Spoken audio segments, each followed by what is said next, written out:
no, so ngayon no, dito sa 1 Timothy no, chapter 4 verse 1 is sinasabi dito no na ang Espiritu klaro na nagsasabi na sa darating ng mga araw ang mga tao ay lalayo sa kanilang pananampalataya at susundin nila ang mga kasinungalingang espiritu at mga turo or aral ng mga demonyo.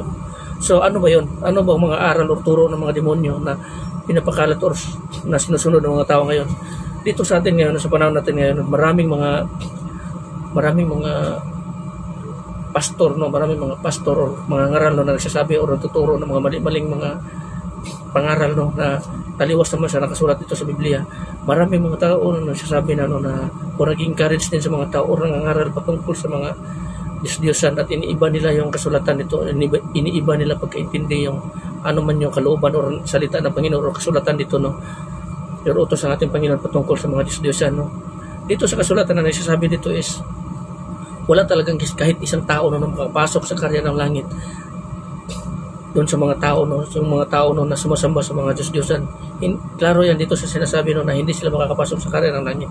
Pero patuloy niya pinapangaralan ng mga tao nito ng mga sinungaling, kasi dito nga sa sinasabi ng ating Panginoon si Kristo no, na darating yung araw no, na magsilabasan yung mga bulaang propeta at marami ang malilinlang dahil nga sa pagdagsa ng kasamaan. Yung pag-ibig ng bawat isang tao is lalamig.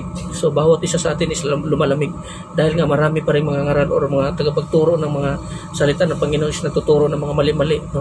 Patungkol naman dito sa mga pagkain naman is sinasabi din dito no, patungkol sa mga pagkain no, na sabi nila no, na bawal itong kainin kasi ganito, ganyan, marumi ito, ganito, ganyan, bawal ito. Doon sa Leviticus maraming bawal doon.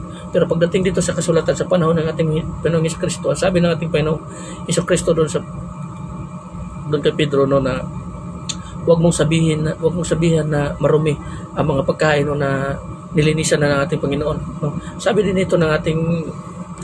ni Apostol Pablo dito sa Mateo sa 1 Timothy chapter 4 verse dito sa Timothy chapter 4 no, na patungkol sa mga pagkain na lahat ng mga pagkain ay nililisan na sa pamamagitan ng darasal at salita ng ating Panginoon. So marami din sinasabi ng ating Panginoon si Kristo dito sa pangangaral niya no, sabi niya no, na hindi ang pumapasok sa katawan ng isang tao ay siya magpaparumi, kasi ang pumapasok sa bibig ng tao pumapasok sa tiyan at pagkatapos sa tiyan is ilalabas at itatapon palabas.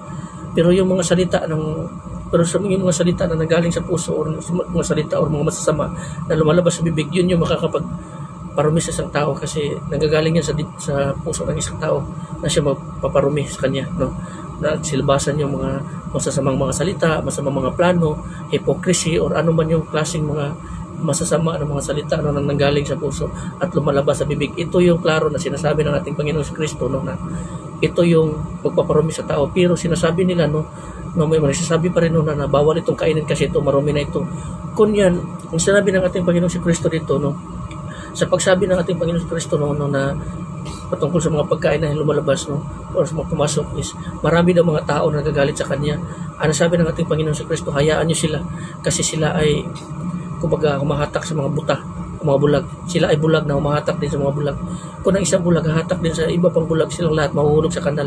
So itong klaseng mga taong ito no, na nangangaral pa rin sa mga patungkol sa mga pagkain na bawal na ganito, ayon nga sinasabi dito ng ating Panginoon Kristo no, na kung ang isang bulag hahatak sa iba pang bulag ay silang lahat mahuhulog sa kanal.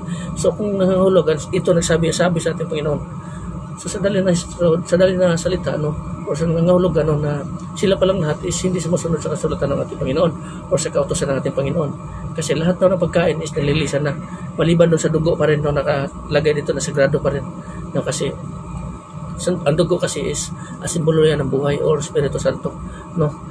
Ang dugo kasi is nagbibigay ng buhay sa ating katawan. Kung wala ang dugo or mamamatay ang isang tao, ganon din no, kung wala ang Espiritu ng Diyos is patay din ang katawan natin, patay din tayo kung walang kaluluwa o walang Espiritu. So nangangahulugan din ang dugo ay nangangahulugan din sa Espiritu o sa kaluluwa ng isang tao na siya nagbibigay buhay. So ganon din yun no. So mag-ingat po kayo sa mga mali-mali mga pangaral, kasi marami talaga yan dito, lipana pa yan dito. Marami rin mga tao no, na nangangaral no, ng mga hindi naman talaga kumbaga taliwas talaga or taliwas talaga or hindi nakasulat dito sa Biblia no, na patuloy pa rin talaga nila no, na pinapangaral.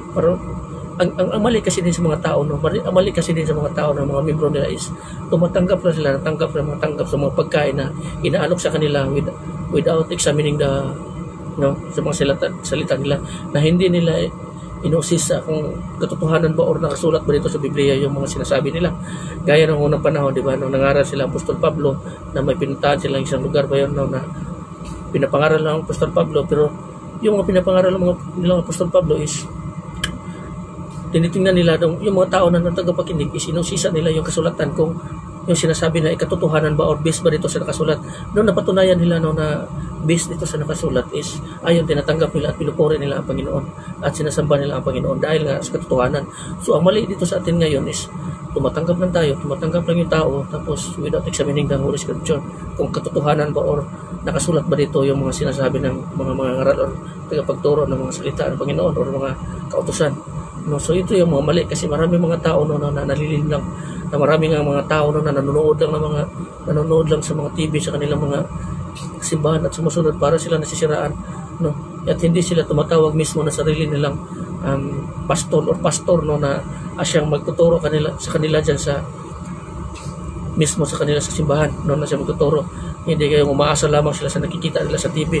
Ito po ay kasinungalingan at wala po itong mga nararamdaman patungkol sa kanilang mga member, kasi ikaw isang leader, pinaasa mo lang yung mga tao mo sa nakikita sa TV. Mas maganda yung isa kang leader na minsan binibisita mo yung tao mo or mga member mo kung sila ba ay tumatak ba or sumusunod ba sa kalooban ng ating Panginoon, kasi dapat is may nararamdaman tayo sa ating mga member. So ganin din yun, no? Kaysa naman na andyan ka, kaya mag-ingat kayo. Maraming mga ganyan, no, na isang simbahan, no, na umaasa lamang sila sa mga nakikita nila sa TV at sumasabay sa parang sisiraan kayo, no? Hindi naman sa sinisiraan kayo, pero isa talaga yung maling pero nasa sa inyo na yan kung ipagpatuloy niyan. So mag-ingat po kayo kasi marami po mga leader, no, na nagsasabi ng mga kasinungalingan na hindi or taliwas talaga, no, na hindi makakatulong sa inyong pananampalataya niyo sa inyong Panginoon. Hindi makakatulong yan kasi mayroong iba din, no, na nangangaral, no, na nag-encourage din sa inyo pagkipagdebate. So mali din yun. So huwag kayong magkipagdebate kasi ang sabi ng kautusan ng ating Panginoon is love your neighbor as yourself. Love the Lord your God with all your heart, soul, mind, and strength, and honor your father and your mother. No, so ito lang hanggang dito na lang. Maraming salamat and God bless you.